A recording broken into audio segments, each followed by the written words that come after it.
আলহামদুলিল্লাহ, নির্বাচনী প্রচারণা আমি ভালোভাবে চালাচ্ছি। সকাল বিকাল দুপুর রাত তারাগঞ্জ বাদগঞ্জ বিভিন্ন প্রত্যন্ত স্থানে যাচ্ছি আমি, এবং বিকালে জনসভা করতেছি। আলহামদুলিল্লাহ, আমি যে সাড়া পেয়েছি আমার মনে হয় আগামী নির্বাচনে মানে বিপুল ভোটের ব্যবধানে জয়লাভ করব ইনশাল্লাহ। পরিস্থিতি আমাদের এখনো ভালো না, যে পরিস্থিতি আপাতত ভালো, তবে নির্বাচন আচরণবিধি কিছু ভঙ্গ করা হচ্ছে একটা বিশেষ দলের পক্ষ থেকে। আমার কর্মীদেরকে তার বিজয়টা দেখে তারা হুমকি ধমকি দিচ্ছে, মহিলাদেরকে তারা কাজে বাধা দিচ্ছে। আমরা প্রশাসনে জানিয়েছি, আমরা আশা করি প্রশাসন এর মধ্যে তাদের ব্যাপারে পদক্ষেপ গ্রহণ করবে।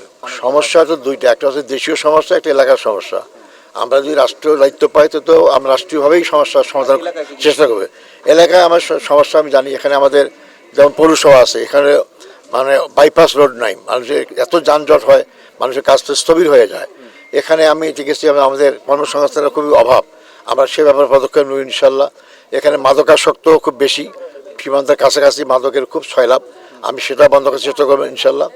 আর আমার পক্ষে সম্ভব আমি নিজের দুর্নীতি করব না, এবং প্রশাসন বা অন্য কেউ দুর্নীতি না করে সেভাবে আমি সজাগ থাকবো ইনশাল্লাহ।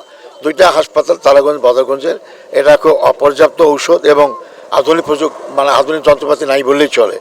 আমি চেষ্টা করব মানে যাতে ঔষধ মানে সহজ হয় এবং আধুনিক যন্ত্রপাতি আমরা এখানে নিয়ে এসে সহজে চিকিৎসা করতে পারি তার ব্যবস্থা করি ইনশাল্লাহ।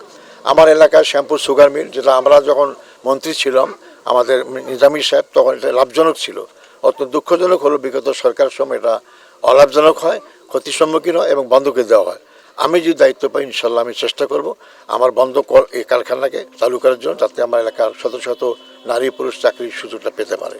যে আমার অভিযোগ আছে, আমি অভিযোগ অলরেডি নির্বাচন কমিশনকে জানিয়েছি, আশ্বাস দিয়েছে তারা এভাবে পদক্ষেপ গ্রহণ করবেন।